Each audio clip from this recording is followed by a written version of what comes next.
Hey, welcome back to the Systems Are Sexy podcast. I'm your host, Scott Newcomb, and today I'm joined by Jared, the founder of Hey Rafi. So we're going to get into some of the challenges investors face, inconsistent deal flow, just a little bit how he started the business, and the future of AI in real estate. So welcome to the show, Jared. Thank you. How did Rafi get started? What kind of problems were you trying to solve? Sure. So a couple of years back, my now partner approached me. He kind of knew that we were in well, me specifically, I was in kind of the business development space, and my partner and I had partnered up in a couple other startups in the past, but he had approached me with a very simple premise. So for a little context, he's a wholesaler, runs a pretty big operation up in the Northeast, 16 employees, operates nationally, kind of everywhere, to give you kind of a scope of the business he was doing. But he was like, hey, I've got all of these listed properties that are really here in my backyard, Jersey specifically. And there's got to be a way that as an investor, I can monetize this on-market stuff. So we conceptualized the idea of just something very basic, which was, hey, we're going to send out written offers to listing agents where the property might have already been on the market for 90 plus days. So, okay, no problem. So we launched this thing, and quite honestly, I was a little bit of a pessimist on it. I didn't think it was going to work super well, but we sent out 150 test offers. And in that first run, my partner ended up getting 3 of those deals under contract. So, the marketer to me is like, holy smokes, we've got some serious product market fit here. Let's see, if this works other places. So we spent about a year beta testing up and down the East Coast and a bunch of the other major metropolitan cities to see, like, hey, does this work with other people and other locations? And we learned a tremendous amount during that time. And it was actually really during that time that we figured out that a lot of investors, and I would actually be willing to say the vast majority of real estate investors out there, they really have poorly constructed or no systems or processes at all in the way that they manage their sales pipelines. And we kind of just stumbled upon this premise while we're trying to solve for this on-market thing, because what we ended up doing is we ended up creating all of these warm conversations for our investors with these on-market listings where maybe the listing agent or the homeowner were willing to come back and have some sort of price negotiation. It could have been, of course, converted into a good deal, but when we were getting 40 to 80% response rate on everything that was in there, they were not able to accurately comb through all of those responses and then, adjudicate those into converted opportunities. So we ended up creating basically a premise, like, how can we help our investors automate the portions of the pipeline that are, well, we'll just put it this way, right? There are like systematic things that they're going to do all the time, every single time. And so really what we decided is like, hey, let's have some AI live behind the scenes and watch the way a user comes into our platform and manage their pipeline. So maybe it's their tone, maybe it's their cadence, maybe it's the methodology. So it could be a phone call versus a text message versus an email. And then we can then mirror those same exact actions back to the user in the form of a suggestion. Like, hey, you seem to do this a lot in situations like this. Do you want to do this again? And by the user confirming those actions, we can just basically automate their behaviors rather than like a user having to go in and like set up, like what you think of like a traditional CRM where you go in and set up all of these like drip sequences and automations, blah, blah, blah. And that's kind of just like opened up the scaffolding on our ability to kind of integrate into like a user's sales structure, effectively be able to mirror and replace a lot of the sales actions that take place. Think of like follow-up and prospecting with good low-hanging fruit where, 70, if not 80% of a person's day in prospecting is just simply trying to get people on the phone. So like we just replace that using some AI. And so by doing so, with our existing users, we've been able to give them like a crazy, and by the way, we never thought it was going to be this successful, but a crazy like 8x lift in their sales output just by trying to eliminate all of like the low hanging fruit for those repetitive things that maybe they don't even think about that they're doing. And, at the end of the day, kind of like our sexy goal here, if you will, is to give the closers for real estate investing teams and even retail teams just the ability to manage like higher quality appointments, whether that's via a booked meeting or just like a pre-qualified meeting. So hopefully that was kind of a good brushstroke. Yeah, I think we spoke before. Is that what you refer to as pipeline engineering? I think you used that terminology Yes. before. Yeah. Okay. Yeah, that makes sense. Yeah. So I guess kind of dovetailing off of that, what are some challenges you see investors facing right now to get that consistent flow? Obviously, you're working on that. What are people challenged right now with that? Well, it's a very cyclical problem. We believe that the problem starts in the sales room where, specifically real estate investing is very unique because there is a tremendous amount of complexity around the deal. You could take any sales business in the world and there could be a complicated sales approach where the deal cycle is very long. Well, that's also true in real estate investing, but then there's also the added complexity that you have to underwrite, each property uniquely, right? And then of course you have to mesh that unique exit strategy with the actual seller. And then of course there's the buyer if you're going to wholesale or even if you're going to flip the opportunity kind of off to somebody else, right? Whether it's a retail customer or another investor. And so because there's so much complexity, it takes away from the sales opportunities. It takes away from sales time. And so really what happens is salespeople, they just stop foregoing good quality follow-up and they stop foregoing quality prospecting. And then of course, then their deal flow roller coasters, right? And so they have these profit cycles where month to month, it can look night and day different, right? We've talked to investors where they might have a zero profit month. Then the next month, they might have a $250,000 profit month, right? These extreme highs and lows. And so what ends up happening is investors chase that by going to target higher end marketing, right? So then they might go pay for a higher quality lead, which is okay, right? That's maybe a good practice to get a higher conversion rate. But now you've got real estate investors spending anywhere from 30 to 50% of their revenue just on marketing, which is 3 to 5 times more than most other industries that are out there. If you kind of think about how much money goes into that. So then that of course compresses your margin. And then the first thing to go is you're going to forego hiring and training, right? Because that's your expense, right? It's always people related expenses. And so it's a constant deal flow, right? Because then when you forego the training, you forget more of the follow-up and it's just kind of the cyclical problems. Your question was, how are we kind of getting in front of this? Well, that's obviously the problem. We believe it's a sales room. So if we can effectively automate, we'll call it 70, if not 80% of all of the sales related actions that take place right now, we know we can delever the time that's already constrained for most of the investors that are out there, give that back to them to focus on some of the things like deal analysis, and then of course closing. Got it. Okay. So the biggest bottleneck you would say in day-to-day operations, is it prospecting? Is it the lead follow-up, deal analysis? I mean, is there something that you see as like always the bottleneck or the pain point when it comes to the day-to-day of being an investor? It's a little bit of a nuanced question. I would say that question probably is kind of bucketed based upon how seasoned an entrepreneur and investor is.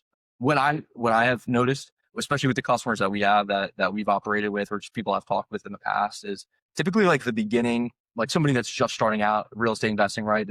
Maybe they just left their W-2 job, or maybe they're still in their W-2 job and they're trying to like do this real estate investing thing, of course, for the financial freedom. They put a lot of focus, effort, and energy into the sales and prospecting piece, right? So that doesn't seem to be a bottleneck for them, right? Because they have all of this time to be able to put into that.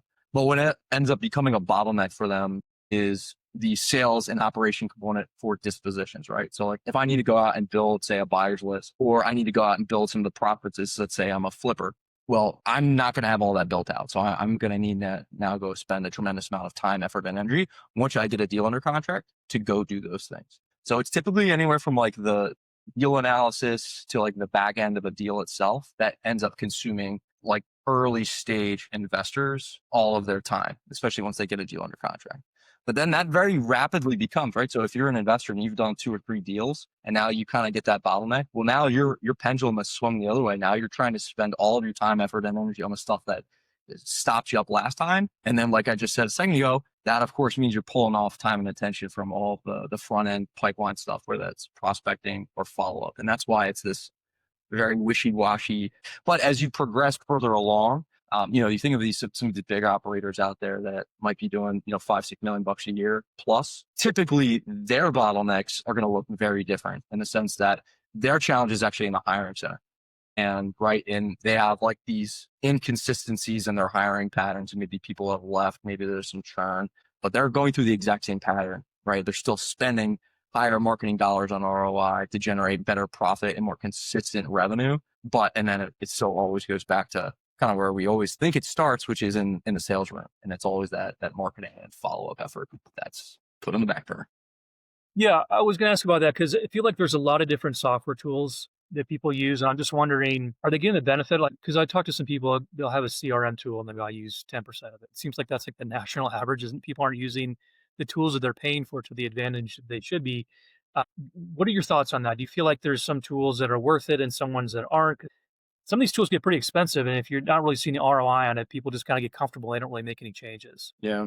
Yeah, it's really interesting, right? Like you think like all of these, all these smart business owners that have built these businesses, whether it's, CRMs, like they're trying to all serve the users of the world with the same outcome, right? Like everybody is trying to serve like kind of what I'm getting at, which is like a consistent, predictable flow of business. And if you just historically, the way that we've thought about it is like if you think about like CRM or even like marketing software, they are set up in a way that is still kind of like early stage technology, right? So like as technology has evolved over the years, right? We've always kind of focused on the user and like what they're trying to accomplish, and it's become like more customizable tooling out there, right? Let me give you an example. What's a CRM that you guys use? Well, actually, I guess you guys have built a CRM, right? Isn't that kind of Yeah, your yeah, we look around, but Go High Level is a popular one that I talk with people about. So I'll give you an example. So for those who are familiar with Go High Level, right?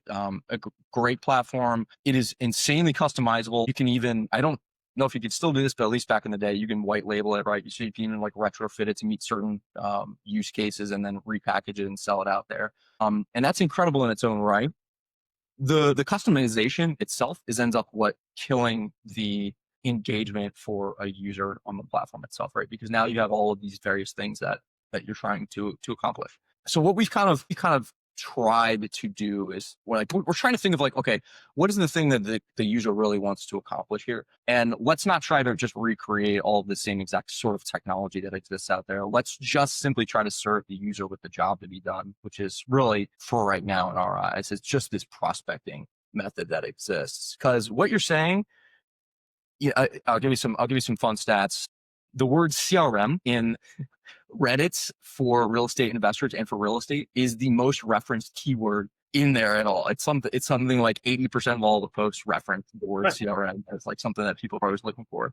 Yeah, and I'm sure you've heard the other thing too. It's something like 48% of all the features that exist in any CRM actually never get utilized by the user, and it's all for the same premise, right?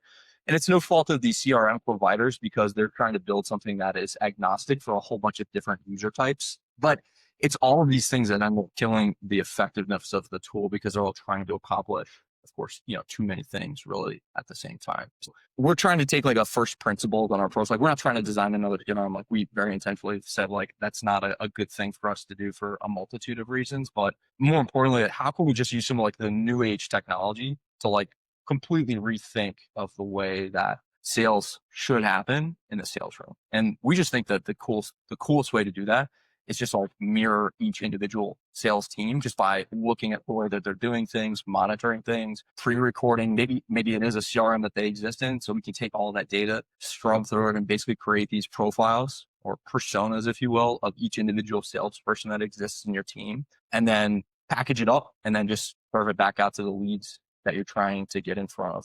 At least we believe this, but we think the same premise can apply in a lot of different situations too. Like underwriting, for example. If you went and talk to investors or even 15 agents, they're all going to have a slightly different way that they go about underwriting, right? That they're going to come up with an as is value for a property. And just for some easy examples, right? Maybe some stick to a specific zip code. Maybe some are like school districts. Some are going to be more attuned into things like property characteristics, what the style of the home is, blah, blah, blah. But same premise goes for us. We're like, we don't care because there's 100 different services out there that serve a user with like an underwriting component, right? That'll spit out an as is value and an AVM for especially the folks of the world that are trying to sell loans. But like, what? Screw it. What if we just mirrored how you're going to go and walk through the underwriting process? How do you go and evaluate comps? And then we can just mirror that practice sort of back to you so that you can effectively just automate that part of the deal flow and your analysis. You feel more confident too because you're the one that kind of created the premise behind that without any setup or tooling. We're taking a gamble on this, as I'm sure it should be no surprise for any startup. But we just think that with all the AI stuff that's out there's just gonna be like new ways of thinking about the jobs to be done of the world, and we're trying to untether ourselves from kind of traditional technical Yep. No, I agree with you. processes. We're gonna start working with a woman that owns a title company, and she's like, everybody in our industry has this one tool that's I forget, it was like 5 or 10,000. I go, why don't we just take out the pieces that you actually need and use those, and then you could pay much less. Otherwise, you've got this huge SaaS tool that you're not getting the full benefit of, and you're paying a lot of money for. It just doesn't make sense. But that's just kind of the way it's always been. Yeah. Yeah. So obviously, that leads me to AI. So you guys have embraced it. Not every company does, or they maybe I use it for Chat GPT and that's it. Or there's ones that are fully engaged with it. Where do you think AI has the biggest potential in the real estate industry? There's a bunch of different ways to take that. I mean, I'll tell you this. I think that a very maybe unpopular opinion for a lot of the folks that are employed in this space is, I mean, I believe that real estate will essentially be replaced by some sort of AI, in the sense that, like, I mean, really, even today, you don't necessarily need to have an agent, right, to go buy and sell a property. And even if you're going to sell a property, really, you're using that agent to just market that to other people. Well, right, like an agent is availability at scale, and so if you can deploy something like that to help you sell your house, then there's really no need for an individual to help you manage that. And so, like, there's of course can be a cost benefit to the consumer by not going through the traditional agency route. And kind of like what happened with, Robinhood in the early 2000s, how, by bringing access to a market at scale to a lot of consumers for basically free, you also enable like more transactions to happen. Like, I think in the next 10 years, if what I'm saying ends up taking play, it will also create a world where there's probably like twice as many transactions that end up happening in the real estate space than maybe before, right? Because there's just less incumbent to entrance. There's gonna be less informational barriers, which is probably the biggest thing that obfuscates most folks from getting in now. Of course, there's a lot of challenges. I think there's a lot of regulation that probably has to pass before people would feel comfortable doing that. But it's a matter of time. I mean, just to look at, I mean, if you're a ChatGPT user, you've seen what's happened just in the last year, right? Like ChatGPT 3 is significantly different than what ChatGPT 5 is. And so if we scale that up and just think about what's going to happen in the next 3 years, 5 years, 10 years, it's just going to become more and more adoptive, the more comfortable people get with it. And, the more reliance there is to go actually get information and do things. Yep. There's What's another your client. thought? What's that? What do you think? What's I your, mean, it's so layered. It triggered me to think about this. A client of ours, he is actually going through funding right now, so I can't say much about it, but he is creating a very immersive tool for buyers to use when they're looking for a home. Meaning, instead of like a traditional video, it's telling a story in each room and the work that they've done and why they like this room. So I think it was kind of spurred during the pandemic how people would look at it. I'll buy just off of Zillow looking at 10 pictures, where now it's I can still sit in my house and look at a house other side of the country and learn everything I want to know about, not about the house, but the neighborhood. And I think it's where it's going. I mean, I know I talk to realtors, and some of them are nervous. Some of them think like my job's not going anywhere. Still, people want that personal touch. So yeah, it's evolving so quickly that it's hard to say. It's like, you'd use 10 years. Like, it's hard to imagine 10 years from now with AI, what's just happened in the last couple of years. Like, I think it's going to look different a year from now, much less 3 years, because I know the tools that we're using are evolving so quickly. And just kind of to your point about ChatGPT, like I use that, and like it's crazy how smart it is and how quickly it can. Like, to give you an example, like we had a call before this, and I kind of just got, here's what I want to talk with Jared about, and it gave me some really good questions to ask that just off of a brief conversation that we've had. So that's something very small, and to the larger scale of the tool that can use to see the immersive tool to see what the house is going to be like. I think you're going to hear more and more about stories coming up. yeah. And to your point, there's always going to be a place for agents, right? Like, there's always going to be like that individual that wants the personalized connection. So I don't think that's ever going to, disappear, right? But maybe it becomes more of a boutique experience. Maybe it's for, higher end homes, luxury properties, special situations. I'm not sure, but I agree. I don't think they're ever going to disappear per se. Yeah, I agree. But what he's making is for luxury homes, so that it's going to be interesting. I mean, would you buy a $2-3 million home sight unseen? I don't know. I mean, some people would, but so one more last question on AI here. Is there something out there that, whether it's in your business or your client's business, that there's not a solution for, like that AI could solve a problem, but you haven't seen it yet? Closed deals, at Okay. least for real estate investors. I mean, because there is still so much complexity, right? And there's so much domain expertise that's still required. For the investing side of our business, right? Like, we still hire people, and it's still anywhere from a 3 to 6 month training program to get a closer kind of up to speed. And it's an intensive training exercise of, hands-on, case studies to go through the sales process, the deal analysis process, combine those two things. That's the first half. And then of course, then, monetize on the back end. the businesses that can connect, multiple use cases together within a single workflow. I'm kind of thinking of a workflow, right? But like a single job to be done, those will be some of the businesses that can really expose the value of AI and really some of the new tooling that's out there. And you see it right now, I'm sure, right? So you look at 100 AI companies that are out there, they're kind of one of two camps. They're either, domain specific, right? So they're meant to do one very specific job and do it very specifically well, or they are domain agnostic and they have one use case, but it should cover multiple domains. So the company that can kind of achieve I'm going to cover kind of like two, if not three steps within like a workflow or one specific thing within this one domain vertical, that's going to be very interesting. And to be able to do it really, really well. I'm sure there's some companies out there that can already claim to do some of that to begin with, but especially when you get into this world, right, where you're able to almost transact faster because of AI, that's going to become an interesting topic of conversation. Okay. Just a couple more questions. I know, so you're a startup. I think you had made the analogy of kind of selling products before everything's built. Kind of like the entrepreneurship of uh, building the plane while you're in the air. Uh, Yeah. yeah. So like, obviously, you guys, just like anybody starting a business, sometimes you're winging it. Like, what did it teach you, like going through this process about growth, product market fit? Because you had mentioned at the beginning of the call about how you sent out the 100 and you closed 3 of those deals. Like, what have you learned about this process of starting something in the industry? So specifically in the real estate space? Yeah, just wondering, like, there's being in prop tech is, the terminology, but like just what have you learned? Because I think some parts of real estate from conversations I have with people, it's still we've done it this way for 100 years. We're going to do it for this way for the next 100 years. Like, what have you learned about entering some people you interact with? I'm sure are very resistant to change. What have you learned through that process? Yeah, I mean, there's probably a couple learning lessons. To speak maybe a little, I'll talk personally, maybe first. If there's like some personal learnings that I've had, and the first one is like you're always building, no matter how big your company is. Before I was kind of entrepreneurial, if you will.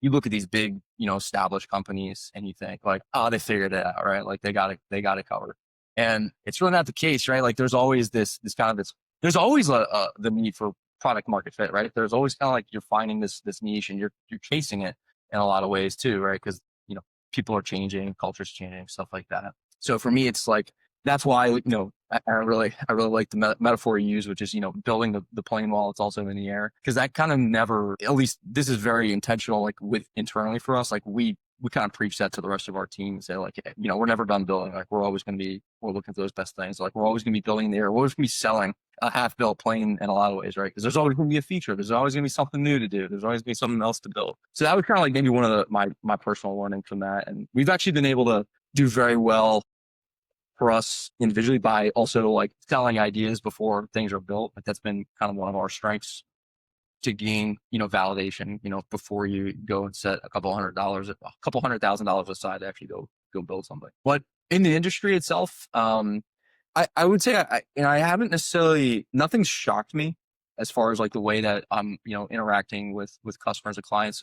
In the previous world that I came from a pretty old and antiquated industry there too. And so there's going to be people of varying degree of comfortability with, new technology kind of wherever you go. I think what's been maybe very unique for the time that we're in though, is it seems like there's a lot more of those people who are willing to almost admit like, yeah, technology, it's pretty impressive. Like I'm open to change. Where it stops though is like, how open am I to changing like right now versus like kind of just the observance of what's happening. Yes.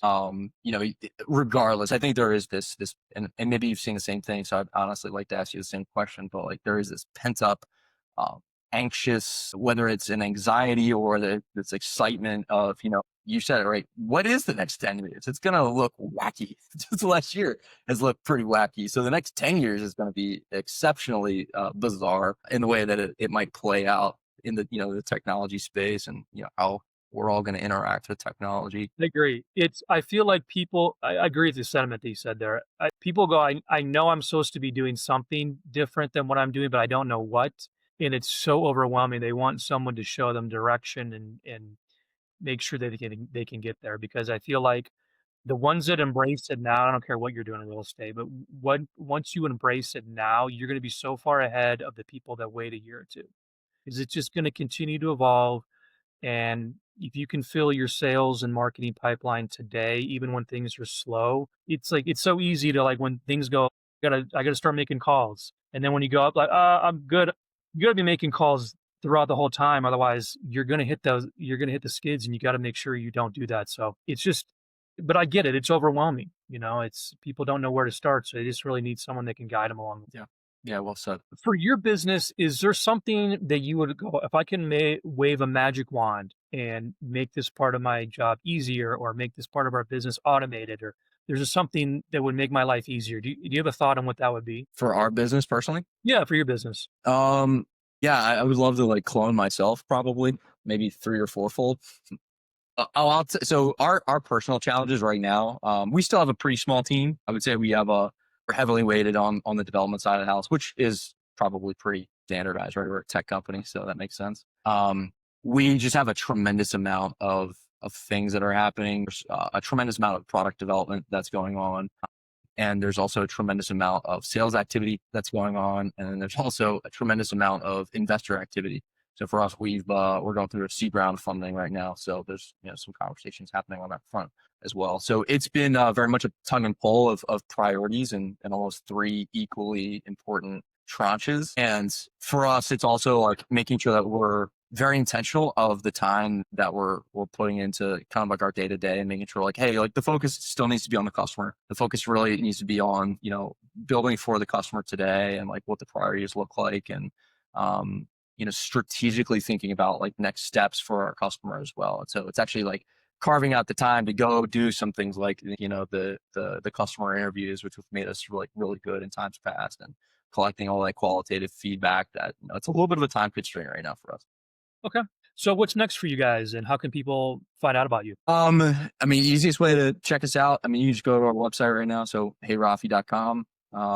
You guys feel free to book a demo. I can leave my information with you too, Scott, if you'd like to get in contact with me that way. Next up for us is kind of the commingling of a couple of the different technologies that we have. So we just launched an AI voice model. It sounds pretty good too. I'm not just touting that. We've tapped into some solid partners in the background that are allowing us to modulate some really lifelike human voices. But we're officially launching a beta on that with a couple big operators out there that are doing a good chunk of business. That's kind of like our prospecting model, if you will. So we'll make outbound calls on pre-existing leads kind of in your system. But we're going to merge the two worlds of kind of this prospecting tool and some of like the on-market stuff that we have existing today, to basically, like, if you're a customer, you basically kind of just tap into our service, if you will, and we will not only, target leads that have come systematically through, whether it's on market or even some of like the third party partners we can tap into, but we'll then qualify these leads and then create appointments really for you as the user. That kind of like combination of all the things that are in front of us, we're probably realistically like end of the year, December, January, before all of that looks like it's supposed to. But the next stage beyond that is actually something that I mentioned, which is somewhat of like an underwriting component. Right? It'd be really cool if our AI could, while he's on the phone qualifying somebody, like finding a potential lead, also like do a little bit of deal analysis, like, give it the sniff test of where this is, right? Is it completely like out of the realm of possibility where this is a good deal, right? Because if that's the case, then we should just, disqualify the lead and move on. But, if it looks better, then it's probably a better priority, and there's some ranking that happens there. Yeah, we have those, we like an AI dialer, we call it too, but I think people are hesitant on those, but they're really good and they're only getting better. Yeah. That was kind of our thought too. Is like, to your point, right? Like maybe they're not perfect, and that's okay, but we very much know that the curve is parabolic. And so we're kind of aiming in that direction because we know what it's going to look like when it gets really, really good. Awesome. Well, thank you, Jared, for the time. I really appreciate it. Yeah, Scott, pleasure meeting you, man. And thanks for having me.